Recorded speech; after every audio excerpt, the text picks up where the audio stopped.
নমস্কার বন্ধুরা, আজ আমি বানিয়ে দেখাবো দই পটল। প্রথমেই পটলগুলো কেটে ধুয়ে নিয়েছি। এবারে কড়াইতে সর্ষের তেল গরম করে পটলগুলো দিয়ে লবণ হলুদ দিয়ে ভালো করে ভেজে নেব। আর ওই তেলেই ছোট ছোট করে আলু কেটে লবণ হলুদ দিয়ে ভেজে নিলাম। এবার মিক্সচার গ্রাইন্ডারে পেঁয়াজ, রসুন, আদা, চারমগজ, ধনে, জিরে, কাজু বাদাম দিয়ে সুন্দর একটা পেস্ট বানিয়ে নেব। কড়াইতে তেল দিয়ে তেজপাতা, শুকনো লঙ্কা, জিরে ফোড়ন দিয়ে বেটে রাখা মশলা দিয়ে দেবো। সামান্য কাশ্মীরি লঙ্কার গুঁড়ো, কাঁচা লঙ্কা, লবণ, হলুদ, টক দই দিয়ে খুব ভালো করে কষিয়ে নিতে হবে।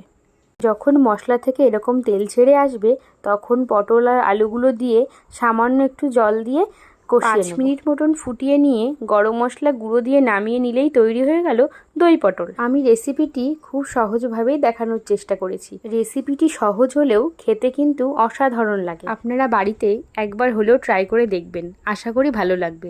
ভালো লাগলে একটা লাইক করে দেবেন। ধন্যবাদ।